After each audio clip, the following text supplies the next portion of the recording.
دھمکا کے گھر خالی کرا کے ان کے گھر پہ قبضہ کر لیتے. تو اب وہ لوگ جو ہے وہ مسلمان ہونا انہوں نے چھوڑ دیا. تو اس لیے میرے محترم دوستوں اور بزرگوں، یہ اللہ تعالیٰ نے ہمیں اور آپ کو بہت بڑی محنت دی ہے، اللہ نے ہمیں بہت بڑی ذمہ داری دی ہے، بہت بڑا کام دیا ہے میرے محترم دوستوں. تو اگر انشاءاللہ یہ ڈر اللہ ہمارے اندر پیدا کر دے اور ان صفات کو لے کر ہم دنیا کے کونے کونے کے اندر جائیں. دیکھو اس میں بار بار ہمارے سامنے یہ بات آتی ہے، قابلیت جو ہے نا، قابلیت یہ اللہ کی نعمت ہے، لیکن اللہ کی طرف سے قبولیت ہونی چاہیے. پھر اللہ وہ صفات خود پیدا کرتا ہے، جو صفات کی ضرورت ہوتی ہے وہ صفات اللہ تعالیٰ خود پیدا کرتے ہیں. ہمارا تو ارادہ ہونا چاہیے. میں آپ کو ایک بات سناؤں. 1984 کی بات ہے، ہماری جماعت کی برازیل کے اندر. یہ ہمارے مولانا عبدالحادی صاحب رحمۃ اللہ علیہ، حافظ حمید صاحب، ہم سب 7 مہینے کی جماعت تھی. 84 کی بات ہے. تو میں اور مولانا عبدالحادی صاحب ہم دونوں وصولی کے لیے دوسرے شہر گئے. حالات وہاں کے تو اب بھی بہت ہی خراب ہیں، اس زمانے میں بہت مسائل، یعنی اس داڑھی اور کپڑوں میں سڑک پہ چلنا مشکل تھا، ٹریفک رک جاتا تھا اور بڑے مسائل تھے وہاں. تو خیر ہم چلے گئے دونوں وصولی کے لیے. پورا دن ہم گھومتے رہے، ایک آدمی کو تلاش کرتے رہے. اب نہ کھانا نہ پانی. ایک صاحب نے کھانے کے لیے ہمیں بٹھایا، لیکن ہمیں شک تھا اس کے کھانے پر، کیونکہ حلال کھانا ملنا بڑا مشکل تھا اس زمانے میں. پھر ہم نے نہیں کھایا. تو عصر کی نماز کے قریب پورے شہر میں کوئی مسجد نہیں تھی، ہزاروں کی تعداد میں مسلمان تھے. تو ایک کمرہ تھا، اس کو لوگ بطور مصلی استعمال کرتے تھے. جماعت نہیں ہوتی تھی، کوئی جماعت نہیں ہوتی. کبھی ایک آدمی نے پڑھ لی، کبھی 2 آدمی آ کے اپنی اپنی پڑھ کے چلے. لوگوں نے کہا کہ وہاں ہے، آپ کو نماز پڑھنی ہے وہاں جا کے پڑھ لو. تو ہم لوگ وہاں چلے. گاڑی ہمارے پاس تھی، ہم نے گاڑی لے لی تھی، وہاں جا کے خرید لی تھی. ہم نے وہاں نماز پڑھی. تو نماز پڑھنے کے بعد ابھی ہم نکلنے کی تیاری کر رہے تھے تو ایک خاندان داخل تھا، میاں بیوی اور 2 بچے. شکل تھے وہ ہندوستانی ہمارے لوگ. ہم تو خوش ہو گئے، وہاں کوئی مل جائے اس زمانے میں ہمارے اپنے لوگ. السلام علیکم. وعلیکم السلام. انہوں نے اشارے سے کہا کہ ہم نماز پڑھتے ہیں، پھر ہم آپ سے ملنا چاہتے ہیں. چلے آپ نماز پڑھ لیں. نماز پڑھ لی انہوں نے. اب جب آدمی سے بات ہم نے کی تو آدمی کہنے لگا کہ میں تو صرف پرتگیز جانتا ہوں. اسے پرتگالی میں کہا کہ میں تو پورچوگیز جانتا ہوں، میں تمہاری زبان نہیں جانتا. تھا وہ ہمارا آدمی، ہماری طرح تھا. ہم پریشان ہو گئے. تو اشارے سے کہتے پریشان نہیں ہو، میری بیوی تمہاری زبان جانتی ہے. تو اسے اپنی گھر والی کو، وہ خود بھی آ گئی. تو اس نے کہا کہ میرے شوہر جو ہے، کیونکہ وہ پیدائش اس کی یہاں کی ہے تو وہ یہیں کی زبان جانتے ہیں، لیکن ہم موزمبیق سے، وہ کہنے لگے موزمبیق میں بھی پرتگالی بولتے ہیں. وہاں پہ حالات آ گئے. ہم بہت مالدار تھے. ہم نے وہاں سے ہجرت کی اور ہم ہجرت کرتے یہاں.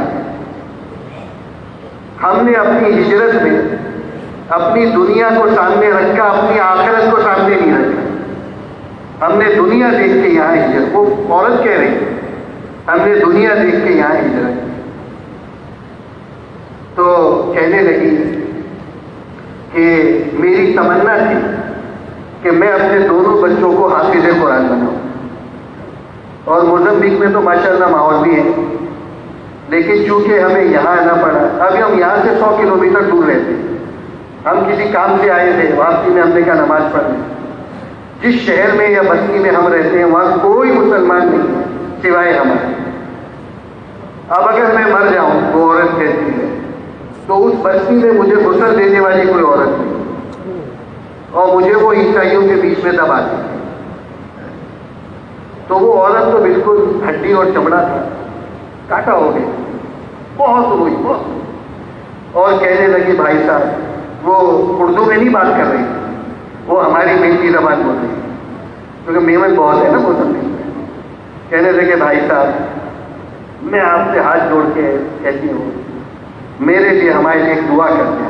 آپ لوگ اللہ کے راستے میں ہیں، ہمارے لیے ایک دعا کر دیں. اللہ مجھے، میرے شوہر اور میرے بچوں کو کسی ایسی جگہ لے جائے جو مسلمانوں کا ملک ہو. ہم چٹنی روٹی دال روٹی کھا لیں گے، لیکن ہمارے بچوں کے دین کی حفاظت ہو جائے. تو جب آدمی کے سامنے دنیا ہوگی پھر آدمی دنیا کو سامنے رکھ کے چلے گا، اور آدمی کے سامنے آخرت ہوگی تو اب ان لوگوں کے پاس پہنچنا. تبلیغی بیانات آفیشیل آن یوٹیوب فیس بک. تو اس امت نے، ان لوگوں نے پھر اس امانت میں خیانت کی، پھر اللہ کی نگاہ میں ان کی کوئی قیمت نہیں. کیڑے اور مکوڑوں کی طرح کٹیں گے اور لوگ کاٹیں گے اور کچھ نہیں ہوگا. کیوں نہیں ہوگا؟ اس لیے کہ انہوں نے اپنے منصب کو نہیں پہچانا، اپنی ذمہ داری کو نہیں پہچانا. اللہ نے دنیا کو ذمہ داریوں کی جگہ بنائی، اور ذمہ داریوں کو پورا کرنے کا نام دین ہے. جو جتنا ذمہ دار ہے وہ اتنا دیندار ہے، اور جو جتنا غیر ذمہ دار ہے وہ اتنا بے دین ہے. اور جو ذمہ دار آدمی ہوتا ہے وہ ہر جگہ ذمہ دار ہوتا ہے. جب وہ مسجد میں ہوگا تو مسجد میں بھی ذمہ دار ہوگا. دیکھو حضور انور صلی اللہ علیہ وسلم اس کائنات کے ذمہ دار ترین انسان تھے، اور اللہ نے آپ کو ساری صفات کا مجموعہ بنایا، اور اللہ نے آپ کو بہترین اخلاق عطا فرمایا. بہترین اخلاق، وَإِنَّكَ لَعَلَىٰ خُلُقٍ عَظِيمٍ، بہترین قسم کے اللہ نے آپ کو اخلاق عطا فرمایا. جب آپ مسجد کے اندر ہیں تو آپ سے زیادہ ذمہ دار اور عبادت گزار کوئی بھی نہیں. جب آپ گھر کے اندر ہیں تو آپ سے زیادہ محبت کرنے والا شوہر اور شفقت کرنے والا باپ آپ سے زیادہ کوئی نہیں. ازواج مطہرات فرماتی ہیں کہ ہم گھر میں بیٹھے ہوتے تھے، آپس میں بات چیت ہنسی مذاق تو ہر گھر میں ہوتی ہے، تو ہم ہنسی مذاق کر رہے ہیں، بات چیت کر رہے ہیں، تو اگر اچانک اللہ کے نبی صلی اللہ علیہ وسلم تشریف لے آتے تھے تو ہمیں اپنی گفتگو کے موضوع کو بدلنے کی ضرورت نہیں پڑتی. آدمی دفتر میں باس آ گئے، جو افسر ہے وہ آ گئے، آدمی کلاس میں استاد آ گئے، آدمی کیا کرتا ہے؟ اچھا وہ میں کیا بات کر رہا تھا، فوراً اپنی بات کو بدل کر، اور ہمیں وہ بات بدلنے کی ضرورت نہیں پڑتی، بلکہ آپ علیہ الصلاۃ والسلام ہماری گفتگو کے اندر شریک ہو جاتے ہیں. ایسا اللہ نے آپ کو بنایا. لیکن جب آزان کی آواز آتی تھی تو آپ کے چہرہ انور کا رنگ بدل جاتا تھا، اور آپ بھی پہچانتے نہیں تھے. حضرت عائشہ بیٹھی ہے، آزان کی آواز ہوتی ہے، آپ فرما رہے تو کون؟ تو حضرت عائشہ فرماتی ہے اے اللہ کے نبی میں عائشہ. اچھا کون عائشہ؟ آپ یہ پوچھ رہے ہیں. ایک دم اتنی تبدیلی آئی. اور جب آپ میدان جنگ کے اندر ہیں تو آپ سے بڑا جرنیل اور آپ سے بڑا مجاہد کوئی نہیں. تو آپ جس وقت جس جگہ پر ہیں وہاں سب سے ممتاز ہیں اور سب سے زیادہ ذمہ دار ہیں. تو اسی طریقے سے میرے محترم دوستوں، مسلمان جو ہے وہ ذمہ دار ہوتا ہے، اور دین ذمہ داریوں کے پورا کرنے کا نام دین ہے. کہیں بھی ہو وہ آدمی، کہیں بھی ہو، حقوق اللہ ہے اور حقوق العباد ہے، اور سارے پورے کرتے ہیں.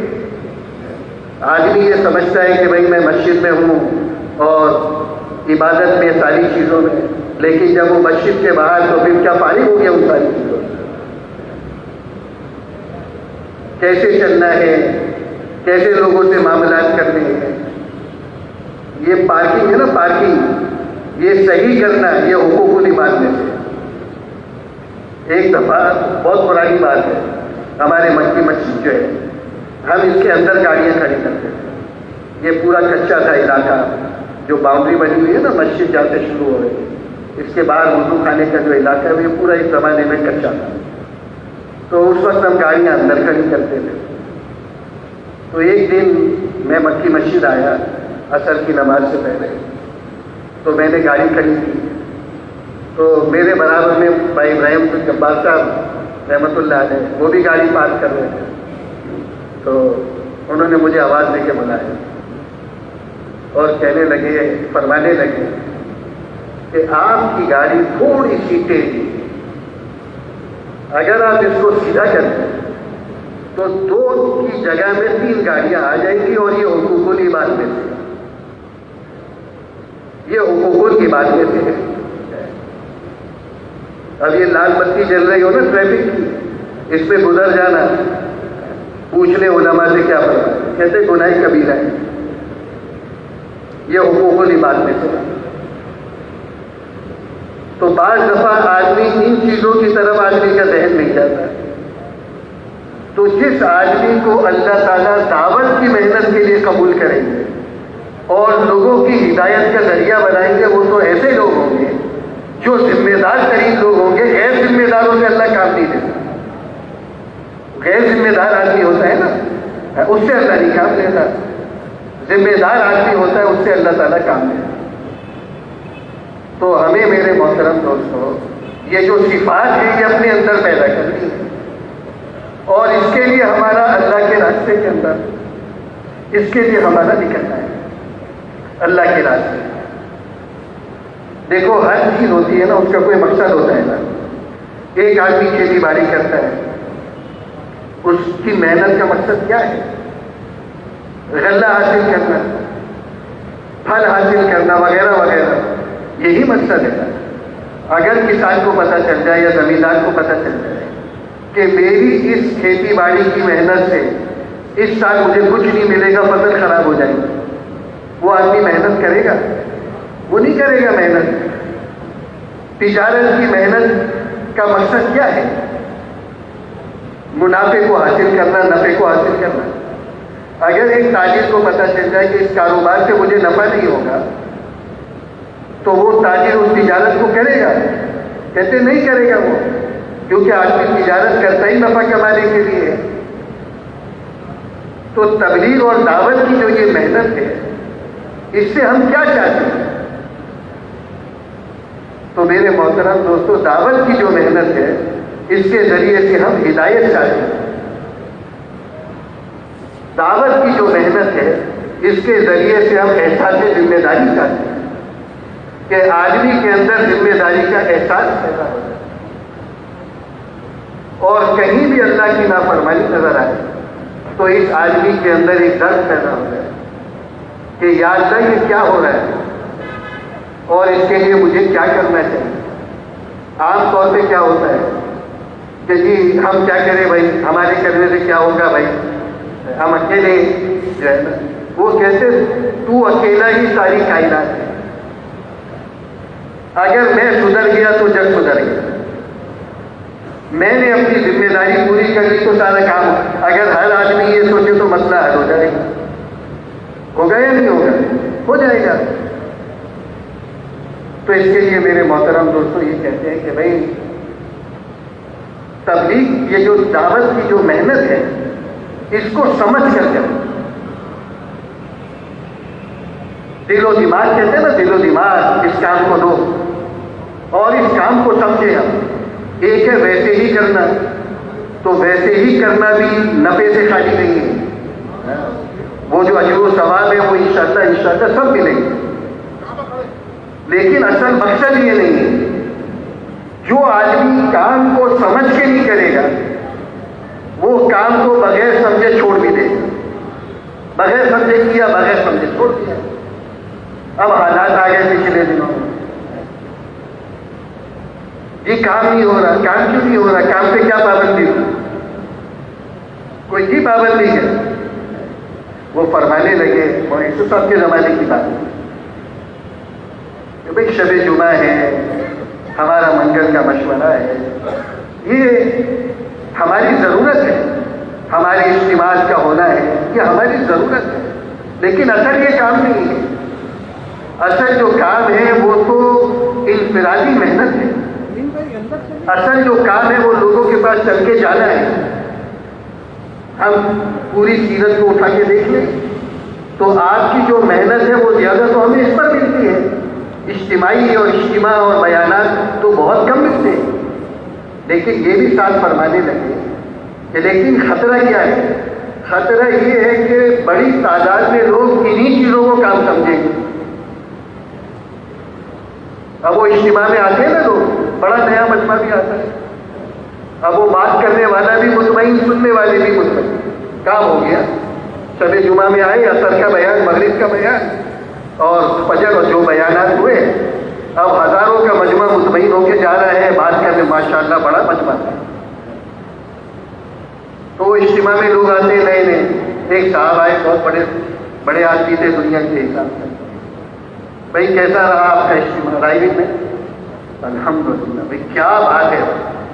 ارے بھائی وہ جو انداز ہوتا ہے لوگوں کا، بھائی ہم نے تو کبھی سوچا ہی نہیں تھا بھائی۔ اچھا پھر کیا ارادہ کیا؟ کہتے ہیں انشاءاللہ آئندہ سال پھر آئیں گے۔ یہ سمجھے گا کیا؟ سمجھے گا اگلے سال پھر آئیں گے۔ وہ کہتے ہیں یہ تو روزانہ 24 گھنٹے کا فکر ہے۔ احساس ذمہ داری کیا ہے؟ تو اب جو لوگ سمجھ کے کریں گے اور جو اس کو اپنی ضرورت سمجھیں گے، اپنا مقصد سمجھیں گے زندگی کا، تو وہ تو پھر ہر حال میں ان کے لیے ہر جگہ کام ہے، کام ہی کام ہے۔ جہاں چلے جائیں دنیا میں، ایسا لگتا ہے کہ اس سے زیادہ تو محنت کی ضرورت ہی نہیں۔ ایسا ہوتا ہے کہ ہم سب جب تشکیلوں میں جاتے ہیں تو انداز ہوتا ہے کہ بھائی یہی سب سے زیادہ محنت کی ضرورت ہے۔ ہم ایک علاقے میں گئے فیروزے میں 2-3 مہینے پہلے، کراچی کے ایک علاقے میں 80% آبادی عیسائیوں کی، کراچی کی بات بتا رہا ہوں، اور 20% آبادی وہ مسلمانوں کی۔ 2-3 سال پہلے کوئی مسجد نہیں تھی وہاں، 8 گرجے ہیں وہاں پہ۔ اللہ نے کسی کو فکر نصیب کیا، کوئی صاحب وہاں گئے ہوں گے، تبلیغی ہی تھے کوئی، انہوں نے مسجد بنا لی، وہاں پہ محنت شروع کی۔ اللہ کے فضل و کرم سے اتنا زبردست تاثر ہے اس پورے علاقے میں، کیا مسلمان اور کیا غیر مسلمان۔ وہ جو ائمہ ہیں وہاں پہ بڑی محنت کرتے ہیں، دونوں بھائی ہیں، اور وہ پورا محلہ ان کا گھر ملا ہے، علاقہ ان کا صفات ہے نا، انہوں نے کوئی تفریق نہیں رکھی مسلمان میں اور غیر مسلمان، سب کا ایک طریقے سے اکرام کرتے ہیں، کیونکہ وہ تو مسجد کے اندر کی زندگی نہیں دیکھیں گے نا، وہ تو ہماری مسجد کے باہر کی زندگی دیکھیں گے۔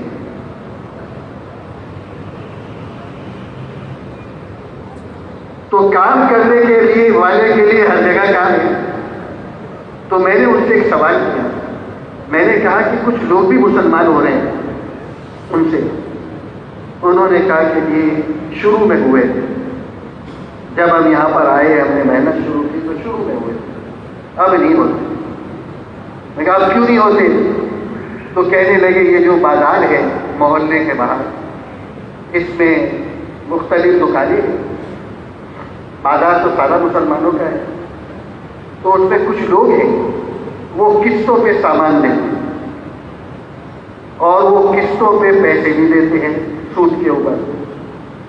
تو یہ جو عیسائیوں کی غریب آبادی ہے، ان کے پاس پیسے نہیں ہوتے، جمع نہیں ہوتے، تو یہ اپنے شادی بیاہ کے لیے، غمی کے لیے ان سے ادھار قرض لے لیتے ہیں سود پر، 5,000 لے لیے، 25,000 لے لیے، 50,000 لے لیے، مکان ان کے 5 لاکھ کے، 7 لاکھ کے، 10 لاکھ کے، اب وہ بھر نہیں سکتے، سود پہ سود، سود پہ سود، وہ آ کر پھر دھمکا کے گھر خالی کرا کے ان کے گھر پہ قبضہ کر لیتے۔ تو اب وہ لوگ جو ہے وہ مسلمان ہونا انہوں نے چھوڑ دیا،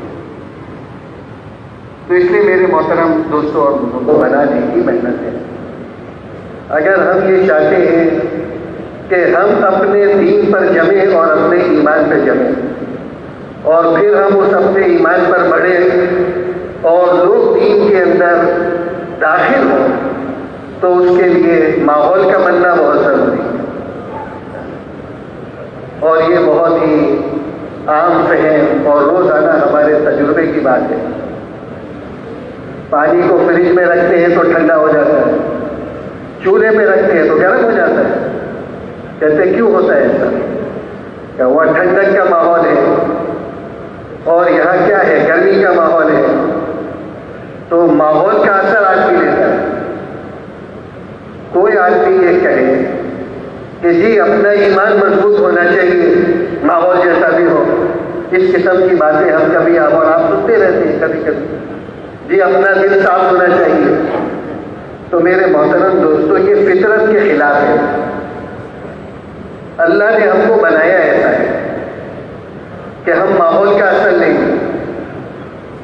مثال کے طور پر بہت زیادہ سردی ہے، برف گر رہی ہے، مائنس ٹیمپریچر ہے، اور ایک آدمی نیکر پہن کر ننگا ہو کے بھاگ رہا ہے۔ بھئی کیا ہو گیا؟ کہنے لگے گرمی لگ رہی ہے۔ تو اس کے لیے لوگ کیا کہیں گے؟ کہیں گے جسمانی طور پہ بیمار ہے یا ذہنی طور پہ بیمار ہے۔ ہاں یہ ہو سکتا ہے، کسی کو سردی زیادہ لگے، کسی کو کم لگے، یہ تو ہو سکتا ہے، مزاج مختلف ہے۔ لیکن سردی میں سب کو سردی لگتی ہے اور گرمی میں سب کو گرمی لگتی ہے۔ گرمی ہے شدید قسم کی، 40-45 ڈگری کی گرمی ہے، اور آدمی اوور کوٹ پہن کے جا رہے ہیں۔ کیا ہو گیا آپ کو؟ کہنے لگے جی وہ سردی بہت لگ رہی ہے۔ تو لوگ کہیں گے جسمانی طور پہ بیمار ہے یا ذہنی طور پہ بیمار ہے۔ تو ماحول کا جو اثر ہے میرے محترم دوستو، وہ ہر آدمی پر ہوتا ہے نا۔ اذا جاء نصر اللہ والفتح، سورت نازل ہوئی، کیا ہو رہا تھا؟ عمومی ماحول اللہ نے بنا دیا۔ اب فوج در فوج، قبیلے کے قبیلے، علاقے کے علاقے، وہ اسلام کے اندر داخل ہو رہے ہیں، اسلام کے اندر وہ داخل ہو رہے ہیں۔ تو میرے محترم دوستوں اور بزرگوں، اللہ تعالیٰ نے ہمیں اور آپ کو بہت بڑی سعادت عطا فرمائی، بہت بڑا منصب عطا فرمایا، بہت بڑا مقام عطا فرمایا۔ اللہ نے ہمیں جو منصب عطا فرمایا، ہم نے اپنے منصب کو عمومی طور پہ پہچانا ہے۔ دیکھو مثال کے طور پر ایک آدمی موچی ہے، جوتے بناتا ہے۔ ہمارے یہاں یہ عام طور پہ بہت ہی چھوٹا کام سمجھا جاتا ہے، لیکن اگر ایک آدمی جوتے بنا کر اور حلال کی روزی کما رہا ہے تو یہ کوئی عیب کی بات نہیں ہے، کوئی عیب کی بات، کوئی عیب کی بات نہیں ہے۔ حلال کی روزی کما رہا ہے، محنت کر رہا ہے، تو لوگ اچھا سمجھتے، برا نہیں سمجھتے۔ لیکن ایک بادشاہ کا بیٹا ہو، شہزادہ، اور وہ موچی کا کام کرے تو اب کیا کہیں گے لوگ؟ لوگ کہیں گے پاگل ہو گئے، اس نے تو اپنے منصب اور مقام کو ہی نہیں پہچانا۔ تو اللہ تعالیٰ نے ہمیں محمد صلی اللہ علیہ وسلم کی نیابت عطا فرمائی۔ اللہ نے ہمیں وہ ذمہ داری عطا فرمائی جو ذمہ داری اللہ تعالیٰ انبیاء علیہ السلام کو دیتے، جو ان کا مقصد بیشک ہوتا ہے۔ اللہ ان کو دنیا میں اس لیے بھیجتے ہیں تاکہ وہ انسانوں میں جا کر محنت کر کے انسانوں کی جان پہچان اللہ سے کرا دیں، جس کو ہم کہتے ہیں اللہ کی معرفت کو پیدا کرا دیں۔ آدمی اپنے اللہ کو پہچانے اس کی ذات کے اعتبار سے، اس کی صفات کے اعتبار سے۔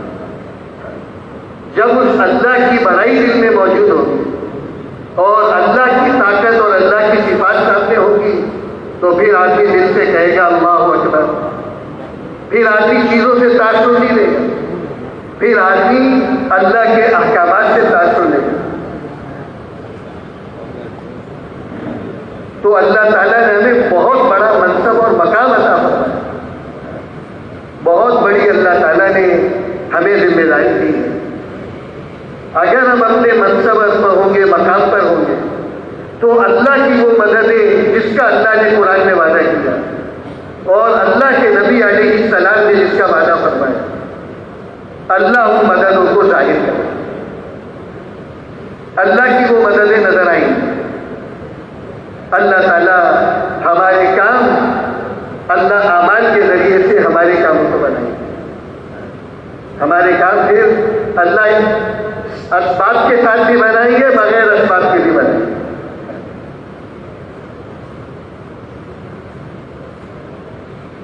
ایک عورت تھی، یہ بھائی امین صاحب بہت سناتے تھے ہمارے رحمت اللہ علیہ. کہتے تھے ایک لڑکی تھی، بھیک مانگتی تھی اور گھر گھر جاتی تھی بستی میں. پرانے پھٹے ہوئے بیچاری کے کپڑے، بھائی کوئی بچی ہوئی روٹی ہو تو دے دو. تو لوگ دے دیتے تھے بچی ہوئی روٹی. ایک دن وہاں سے شہزادہ گزرا تو شہزادے کی نظر اس لڑکی پہ پڑی تو وہ لڑکی اس کو پسند آئی. اس نے لڑکی کو کہا کہ میں تجھ سے شادی کرنا چاہتا ہوں، کیا تم مجھ سے شادی کرے گی؟ تو اس بھیک مانگنے والی کو اور کیا چاہیے تھا، فوراً تیار ہو گئی، شادی ہو گئی، شہزادی بن گئی. کچھ دنوں کے بعد شہزادے نے دیکھا جب اس کی آنکھ کھلی رات میں کسی وقت کہ اس کی گھر والی تو بستر پہ نہیں. پریشان ہو گیا، دیکھا بالا کہیں ملی نہیں. تو اپنے گھوڑے پر بستی میں گیا دیکھنے کے لیے، محل میں تو ہے نہیں. تو اس نے دیکھا کہ اس کی جو گھر والی ہے وہ پرانے کپڑے پہن کر، اس زمانے کی جب بھیک مانگتی تھی پھٹے ہوئے، وہ کپڑے پہن کر گھر گھر جا کے لوگوں کو کہہ رہے ہیں کوئی بچی میں روٹی دو ہو تو مجھے دے دو. تو شہزادے نے اس کو کہا اللہ کی بندی، تو اب شہزادی بن گئی، تیرے لیے تو شاہی کھانے ہیں، شاہی کھانے اور محل ہے، اور تو اس پھٹے ہوئے کپڑوں کے اندر لوگوں سے بچی ہوئی روٹی مانگ رہی ہے. تو وہ عورت کہنے لگی کہ میں کیا کروں، میری عادت ہی ایسی ہو گئی، جب تک 10 گھروں کی بچی ہوئی روٹی نہ ملے شاہی کھانوں سے پیٹ نہیں بھرتا. اللہ پاک فرماتے ہم تمہاری بادشاہوں کی طرح اور شہزادوں کی طرح پرورش کریں گے. تو ہم کہتے ہیں کہ اللہ دیا ہمیں تو 10 گھروں کی بچی ہوئی روٹی چاہیے، ہمارا پیٹ ہی نہیں بھرتا اس کے بغیر. تو جب ہم اپنے منصب پر ہوں گے، اپنے کام پر ہوں گے، اپنے مقام پر ہوں گے، میرے محترم دوستو، اللہ کی وہ مددیں اس امت کے ساتھ ہوں. میں آپ کو ایک چھوٹا سا واقعہ سناتا ہوں. ہمارے یہاں ایک بڑے شیخ ہوتے تھے، عالم ہوتے تھے، مولانا فضل محمد سواتی رحمۃ اللہ علیہ. بنوئی ٹاؤن کے پرانے اساتذہ میں تھے، بہت بڑے بزرگ آدمی تھے. وہ مولانا بنوری رحمۃ اللہ علیہ ان کو لے کر آئے تھے، کیونکہ ہمارے کہتے ہیں نا کہ جوہری جو ہے وہ ہیرے کو پہچانتا ہے. وہ جانتے تھے کہ کتنے بڑے آدمی ہیں. منگورا کے تھے، ان کو لے کر آئے. پھر اس کے بعد ایک زمانہ وہ پڑھاتے رہے ہیں. پھر اپنے ذاتی عوالدات کی وجہ سے وہ واپس اجازت دے کے منگورا چلے. وہاں انہوں نے اپنا بڑا مدرسہ کھولا. خیر واقعہ یہ لمبا ہے، میں تو ایک بات آپ کو سنانا چاہتا ہوں. تو ایک مرتبہ ہمارے تبلیغ کے ذمہ دار حضرات سوال تھے، وہ ان کی خدمت میں گئے اور ان سے جا کے عرض کیا کہ حضرت 2 سال کی جماعتوں کا جوڑ ہے، تو اگر آپ تشریف لے چلیں. اور انہوں نے فرمایا تھا کہ کوئی ایسا تقاضا ہو تو مجھے لے جایا جائے، تو آپ تشریف لے چلیں ہمارے ساتھ. تو اس دن حضرت کی طبیعت صحیح نہیں تھی، بخار تھا، اور سارے اساتذہ ساتھ بیٹھے ہوئے تھے مدرسے کے دوسرے، وہ سب ان کے شاگرد تھے. تو اساتذہ نے کہا کہ جی ان کی طبیعت ٹھیک نہیں ہے تو یہ تو جا نہیں سکتے، اور دوسرے یہ کہ ان کا گھنٹہ ہے، پڑھانا ہے ابھی. تو مولانا فضل محمد صاحب رحمۃ اللہ علیہ فرمانے لگے کہ نہیں بھائی ہم تو جائیں گے. کیونکہ یہ اشاعت دین کا مسئلہ ہے، یہ دین کے پھیلانے کا مسئلہ ہے۔ میں تو جاؤں گا تو کوئی ظاہر ہے کوئی کچھ کہہ نہیں سکتا تھا ان کو۔ خیر وہ گاڑی میں بیٹھ گئے۔ جب وہ گاڑی میں بیٹھ گئے تو وہ تھے اور ہمارے تبلیغ کے جو ذمہ دار حضرات تھے وہاں کے، یہ جو موجود تھے نا جو ان کو لینے گئے تھے، انہوں نے مجھے واقعہ سنایا کہ ہمارے ساتھ ایسا ہوا۔ ہم لوگ تھائی لینڈ میں تھے، وہاں پر انہوں نے یہ واقعہ سنایا۔ تو فرمانے لگے کہ جب مولانا بیٹھ گئے گاڑی میں تو انہوں نے فرمایا، مولانا فضل محمد صاحب رحمۃ اللہ علیہ، کہ دیکھو بات یہ ہے، جو کام میں چھوڑ کر آیا ہوں یعنی سبق پڑھانے کا، کہیں تم اس کو کم نہیں سمجھ گئے، وہ حفاظت دین ہے، یہ اشاعت دین ہے، اور دونوں ضروری ہیں۔ پھر اس کے بعد چلے وہ تو پہنچ گئے وہاں پر جماعت کے پاس۔ تو ساتھیوں نے کہا حضرت کچھ بات فرما دیں۔ کیا میں نے تو تمہیں پہلے کہا تھا میں بیمار ہوں۔ تو ساتھیوں نے کہا کہ آپ کے سامنے کرے گا کون بات، تھوڑی بات کرتے ہیں آپ۔ تو فرمانے لگے ٹھیک ہے۔ تو انہوں نے چند باتیں فرمائی، لیکن جو بنیادی بات تھی وہ میں آپ سے عرض کرنا چاہتا ہوں۔ انہوں نے یہ فرمایا کہ ہم نے کتابوں میں پڑھا کہ اگر کوئی آدمی کسی کے ہاں ملازم ہے اور نوکر ہے اور فیکٹری میں کام کرتا ہے، مشینیں چل رہی ہیں، اور کام کے دوران اس کا ہاتھ کٹ گیا، ہاتھ آ گیا مشین میں تو ہاتھ کٹ گیا اس کا، تو اب یہ جو اس کا مالک ہے وہ اس کو کیا دے گا اس کے عوض میں، دیت کہیے یا جو بھی معاوضہ کہیے۔ تو انہوں نے فرمایا کہ اتنے ہزار اس کو ملیں گے، مثال کے طور پر اتنے ہزار اس کو دینے پڑیں گے۔ اور فرمانے لگے، یہ بھی ہم نے چیز کتابوں میں پڑھی کہ اگر ایک آدمی چند 100 روپے چوری کر لیے اور پکڑا گیا اور اسلامی حکومت ہے تو اس کا ہاتھ کاٹا جائے گا۔ تو خود فرمانے لگے کہ مسئلہ سمجھ میں نہیں آتا، وہاں ہاتھ کی قیمت ہزاروں ہے اور یہاں سینکڑوں پہ ہاتھ کاٹ دیا، ایسا کیوں ہوتا ہے؟ تو فرمانے لگے جب ہاتھ میں امانت داری تھی تو اس کی قیمت ہزاروں میں تھی، اور جب ہاتھ کے اندر خیانت آ گئی اور امانت داری ختم ہو گئی تو پھر اس کی قیمت سینکڑوں میں ہے۔ فرمانے لگے یہ جو امت ہے اس کو ایک امانت دی گئی، اگر وہ اس امانت کو سنبھالے گی اور امانت میں رہے گی تو اللہ کی نگاہ میں ان کی قیمت ہے اور اللہ کی مدد ان کے ساتھ ہے، اور اگر وہ چیز نہیں ہے تو اس امت نے، ان لوگوں نے پھر اس امانت میں خیانت کی، پھر اللہ کی نگاہ میں ان کی کوئی قیمت نہیں، کیڑے اور مکوڑوں کی طرح کٹیں گے اور لوگ کاٹیں گے اور کچھ نہیں ہوگا۔ کیوں نہیں ہوگا؟ اس لیے کہ انہوں نے اپنی منصب کو نہیں پہچانا، اپنی ذمہ داری کو نہیں پہچانا۔ اللہ نے دنیا کو ذمہ داریوں کی جگہ بنائی اور ذمہ داریوں کو پورا کرنے کا نام دین ہے۔ جو جتنا ذمہ دار ہے وہ اتنا دیندار ہے، اور جو جتنا غیر ذمہ دار ہے وہ اتنا بے دین ہے۔ اور جو ذمہ دار آدمی ہوتا ہے وہ ہر جگہ ذمہ دار ہے، جب وہ مسجد میں ہوگا تو مسجد میں بھی ذمہ دار ہوگا۔ دیکھو حضور انور صلی اللہ علیہ وسلم اس کائنات کے ذمہ دار ترین انسان تھے، اور اللہ نے آپ کو ساری صفات کا مجموعہ بنایا، اور اللہ نے آپ کو بہترین اخلاق عطا فرمایا، بہترین اخلاق، وَإِنَّكَ لَعَلَىٰ خُلُقٍ عَظِيمٍ، بہترین قسم کے اللہ نے آپ کو اخلاق عطا فرمایا۔ جب آپ مسجد کے اندر ہیں تو آپ سے زیادہ ذمہ دار اور عبادت گزار کوئی بھی نہیں۔ جب آپ گھر کے اندر ہیں تو آپ سے زیادہ محبت کرنے والا شوہر اور شفقت کرنے والا باپ آپ سے زیادہ کوئی نہیں۔ ازواج مطہرات فرماتی ہیں کہ ہم گھر میں بیٹھے ہوتے تھے، آپس میں بات چیت ہنسی مذاق تو گھر میں ہوتی ہے، تو ہم ہنسی مذاق کر رہے ہیں، بات چیت کر رہے ہیں، تو اگر اچانک اللہ کے نبی صلی اللہ علیہ وسلم تشریف لے آتے تھے تو ہمیں اپنی گفتگو کے موضوع کو بدلنے کی ضرورت نہیں پڑتی۔